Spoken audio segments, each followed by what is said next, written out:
आज है 25 जुलाई और आज की देश दुनिया राजनीति खेल मौसम और शेयर बाजार से जुड़ी 10 बड़ी खबरें। ऐसी खबरें जो आपकी जिंदगी पे डालती हैं सीधा असर। हमारे साथ देखने के लिए जुड़ जाइए। इसमें पिछले कुछ महीने से चल रहे प्रतियोगी परीक्षा नीट यूजीसी नीट के विवादों और पेपर लीक की घटनाओं पर प्रधानमंत्री के आखिरी सबसे बड़ा हस्ताक्षर किया। देर रात देश के नाम जारी एक विशेष वीडियो संदेश में पीएम मोदी ने युवाओं के भविष्य के साथ खिलवाड़ करने वाले को दी चेतावनी। प्रधानमंत्री ने ऐलान किया कि पेपर लीक और परीक्षा में होने वाले संगठित धांधली से जुड़े मामलों की सुनवाई के लिए देश के हर राज्य में एक विशेष फास्ट ट्रैक कोर्ट स्थापित किया जाएगा। आज सुबह प्रधानमंत्री आवास पर होने वाले केंद्रीय कैबिनेट की बैठक में नए आदेशों के कानून मंजूरी दी जाएगी। सरकार की योजना आगामी सोमवार को ही इस संसद के पलट पर रखने के लिए इस कानून के तहत पेपर लीक के दोषियों को अतिरिक्त उम्र कैद और 1 करोड़ तक का जुर्माना का प्रावधान हो सकता है। सरकार इस कदम से युवाओं को गिरने वाले भरोसे को बहाल करना चाहती है। प्रधानमंत्री मोदी ने युवाओं को संबोधित करते हुए यह बयान एक वीडियो जारी करके लोगों को संबोधित किया। दा की संवैधानिक सुरक्षा, शिक्षा व्यवस्था और देश में जारी हालात परीक्षा विवादों के खिलाफ 26 दिन से आमरण अनशन पे बैठे दूर क्लाइमेट एक्टिविस्ट और शिक्षा सुधारक सोनम वांगचुक ने अपनी अनशन खत्म की। कल गुरुवार के देर रात केंद्रीय गृह मंत्री और शिक्षा मंत्रालय के उच्च अधिकारियों के एक संयुक्त प्रतिनिधिमंडल वांगचुक से मिलने पहुंची। सरकार ने उनकी मांगों पर, विशेषकर देश की शिक्षा प्रणाली और पदाधिकारी को लेकर लद्दाख से जुड़े मुद्दे पर गंभीरता से विचार करने के लिए एक उच्च स्तरीय समिति बनाने का लिखित आश्वासन दिया है। सोनम वांगचुक ने प्रदर्शनकारी छात्रों और समर्थकों की मौजूदगी में जूस पीकर अपना व्रत तोड़ा।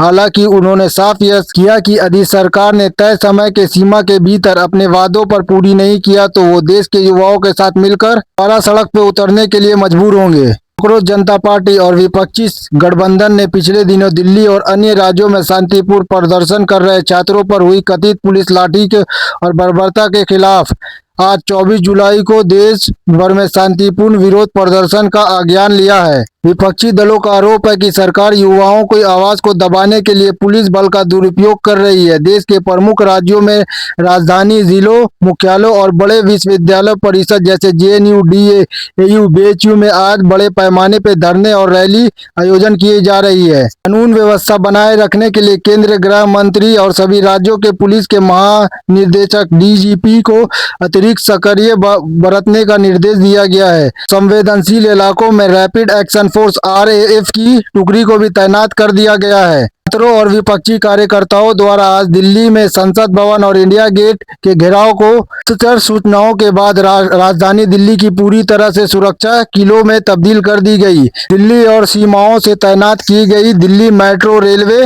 डीएमआरसी की यात्राओं की सुरक्षा और कानूनी व्यवस्था को हालात को देखते हुए केंद्रीय सचिवालय, उद्योग भवन और मंत्री हाउस, राजीव चौक और सुप्रीम कोर्ट के समीप 17 व्यवस्थित मेट्रो के स्टेशन के आज सुबह से बंद कर दी गई है।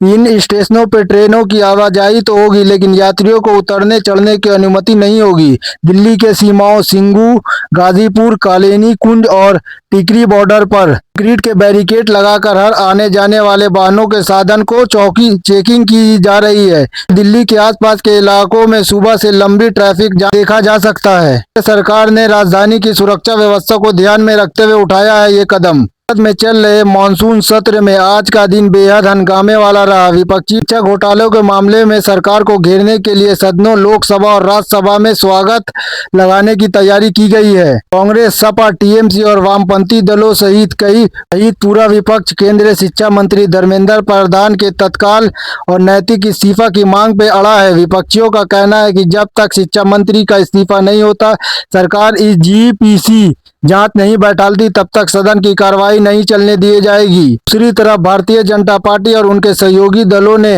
राष्ट्रीय सुरक्षा अवैध छेड़छाड़ आक्रमण होने की राजनीति बताया है। सत्ता पक्ष प्रधानमंत्री द्वारा रात को घोषित किए गए फास्ट ट्रैक कोर्ट के फैसले और विपक्ष के शासन वाले राज्यों में पुराने पेपर लीक मामलों को उठाकर उसको घेरने के मूड में लिस्ट में चल रहे तनाव और नियंत्रण से बाहर होता दिख रहा है। अमेरिका, वायुसेना और नौसैनिक ने लगातार 13वीं रात ईरान के भीतर उनके संदिग्ध परमाणु ठिकाने और सैन्य ठिकानों पर भारी बमबारी की। अमेरिका का दावा है कि यह हमला इस ड्रोन और मिसाइल ठिकानों पर किया गया है जो अंतर्राष्ट्रीय व्यापारी जहाजों को निशाना बना रहे थे। इसी बीच यमन के हुती विद्रोहियों ने लाल सागर में सऊदी अरब के 2 विशाल तेल टैंकरों पर आत्मघाती ड्रोन से हमला करने का दावा किया है। बड़े भू राजनीतिक संकट में तेल आपूर्ति ठप होने की आशंका से वैश्विक बाजार शेयर बाजारों में भारी गिरावट आई। अंतर्राष्ट्रीय बाजारों में क्रूड ऑयल की कीमतें अचानक 5% उछाल पर $100 प्रति बैरल के स्तर पार कर गई है, जिससे भारत जैसे आतंक देशों में पेट्रोल डीजल की कीमतें बढ़ने की खतरा मंडराने लगी। भारत के निर्यात क्षेत्र में आज सुबह अमेरिका ने एक बेहद बुरी खबर आई है। अमेरिकी व्यापारी प्रतिनिधि USTR ने एक चौंकाने वाले फैसला लेते हुए भारतीय समेत दुनिया के 17 विकासशील देशों में आने वाले सामानों पर 10% का अतिरिक्त टैरिफ लगा दिया है। अमेरिकी प्रशासन ने इस कठोर कार्रवाई के पीछे तर्क दिया कि इन्हें 17 देशों के विशिष्ट उद्योग जैसे कपड़ा, ईंट भट्टे और अंतर्राष्ट्रीय नियमों का उल्लंघन कर क्रॉसिंग लेबल मतलब जबरन या असूदी मंजूरी का इस्तेमाल किया जा रहा है। इससे इसका असर भारत का टेक्सटाइल, रत्न, आभूषण, ज्वेलरी, हैंडक्राफ्ट उद्योगों पर इसका सीधा और प्रतिकूल प्रभाव पड़ेगा, क्योंकि अमेरिका इन सामानों को सबसे बड़ा खरीदार है और भारतीय मंत्रालय ने इस पर चिंता व्यक्त की और अमेरिका अधिकारियों के साथ आपातकाल वार्ता शुरू करने की बातचीत कही। कश्मीर के अंतर्गत जिले के एक दुखद खबर आ रही है, जहां एक सड़क के आतंकवादियों ने सुरक्षा बलों के एक गतिशील दल पर अचानक घात लगाकर अंधाधुंध गोलीबारी शुरू कर दी। इस कायरतापूर्वक हमले में अमरनाथ यात्रा की बाहरी सुरक्षा ग्रिड को तैनात जम्मू कश्मीर पुलिस के एक स्थानीय हेड कांस्टेबल वीर गति को प्राप्त हुए, जबकि 2 अन्य जवानों को गंभीर रूप से घायल हुए हैं। घायलों को तुरंत सेना के बेस्ट अस्पताल में एडमिट कराया गया। मध्य प्रदेश के धार जिले में स्थित ऐतिहासिक और धार्मिक रूप से बेहद संवेदनशील भोजनालय परिषद के मामले में आज देश के सर्वोच्च न्यायालय सुप्रीम कोर्ट में एक अंतरिम महत्वपूर्ण सुनवाई निर्वाधित किया है। परिषद में भारतीय पुरातत्व सर्विस ASI द्वारा किए गए वैज्ञानिक सर्वे और वहां के बढ़ते सांप्रदायिक तनाव को देखते हुए मुस्लिम पक्ष कमाल मौलाना मस्जिद वेलफेयर सोसाइटी ने सुप्रीम कोर्ट का दरवाजा खटखटाया। मुस्लिम पक्षों ने मुख्य मांग है कि जब तक सर्वे का काम पूरी तरह नहीं हो जाता तब तक स्थिति समान बनाई रखी जाए। तक उन्हें शुक्रवार को जुमे की नमाज अदा करने के लिए परिषद के ठीक बाहर कई विकल्प और सुरक्षित स्थान सरकार द्वारा आवंटित किया जाए। दूसरी ओर हिंदू पक्षों का दावा है कि यह वैज्ञानिक देवी सरस्वती का मंदिर है, जबकि मुस्लिम पक्षों ने इसे मस्जिद बनाया। आज अगर आपको देश, दुनिया, राजनीति, शेयर बाजार की खबरें हिंदी में देखनी है तो हमारे चैनल को सब्सक्राइब करें।